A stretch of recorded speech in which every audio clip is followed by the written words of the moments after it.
최근 부동산 업계에서 가장 화제가 된 전망이 나왔습니다. 부동산 전문가 이상우 대표는 이렇게 말했습니다.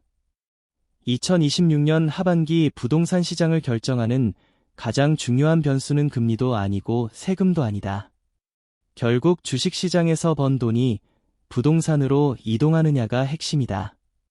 그리고 서울 집값은 연말까지 10% 가까이 오를 수도 있다고 전망했습니다. 과연 이 전망은 현실성이 있을까요? 오늘 영상에서는 한국부동산원, KB부동산, 한국은행, 국토교통부 공식 데이터를 바탕으로 2026년 하반기 부동산 시장을 분석해 보겠습니다. 불과 몇 년 전만 해도 많은 사람들은 금리 상승으로 부동산 시장이 장기간 침체될 것이라고 예상했습니다. 하지만 현재 서울은 전혀 다른 모습입니다. 특히 강남구, 서초구, 송파구, 용산구 등 핵심 지역은 다시 상승세가 나타나고 있습니다. 왜일까요? 이상우 대표는 그 이유를 머니무브에서 찾고 있습니다. 쉽게 말하면 주식시장에서 현금화 후 부동산으로 이동하는 흐름입니다.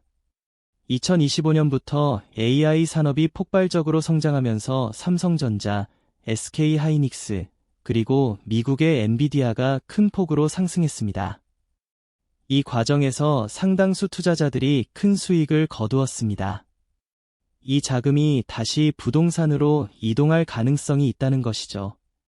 한국은행 경제통계 시스템 ECOS를 보면 부동산 시장에서 반드시 봐야 할 것이 있습니다. 바로 M2 통화량입니다. M2란 시중에 풀려있는 돈의 양입니다. 예금, 적금, 단기 금융상품 등을 포함한 광의 통화입니다. 과거를 보면 M2가 크게 증가한 시기에는 주식과 부동산이 함께 상승하는 경우가 많았습니다. 돈이 많아지면 결국 투자처를 찾기 때문입니다. 두 번째는 기준금리입니다. 금리는 아직 높은 수준이지만 시장은 이미 금리 인하 가능성을 반영하기 시작했습니다. 부동산은 항상 미래를 선반영합니다. 실제 금리가 내려가기 전에 가격이 먼저 움직이는 경우가 많습니다. 세 번째는 가계대출입니다. 하지만 여기서 중요한 변수는 DSR입니다. 금리가 내려도 예전처럼 무한정 대출을 받을 수는 없습니다. 즉 이번 상승장은 실수요자보다 자산가 중심일 가능성이 높습니다.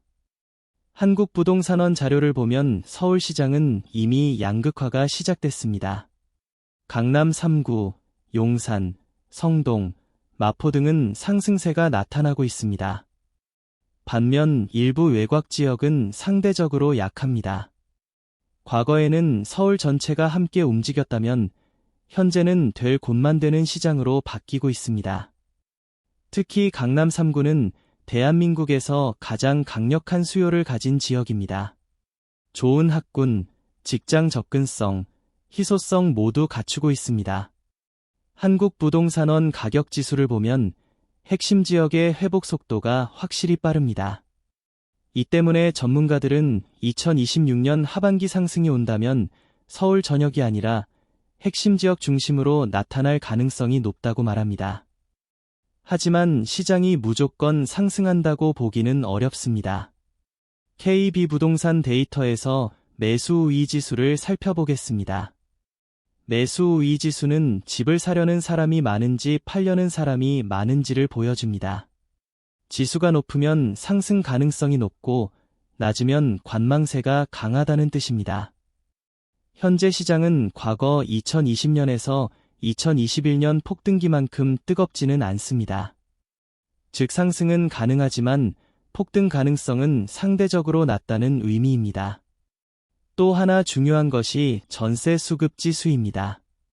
현재 서울은 전세 공급 부족이 계속되고 있습니다.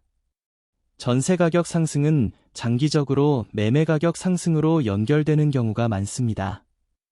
사실 전문가들이 가장 우려하는 것은 공급입니다. 국토교통부 자료를 보면 최근 몇 년 동안 착공 물량이 크게 감소했습니다.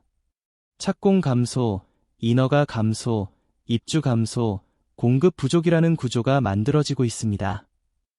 부동산 시장은 지금 공급이 아니라 3년에서 5년 전 공급이 중요합니다. 현재 서울의 공급 부족 논란은 이미 과거에 결정된 문제라는 뜻입니다.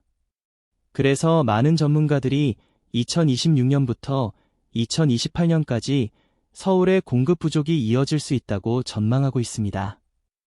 최근 조선비즈가 진행한 전문가 설문조사에서는 참여 전문가 전원이 서울 집값 상승 가능성을 예상했습니다.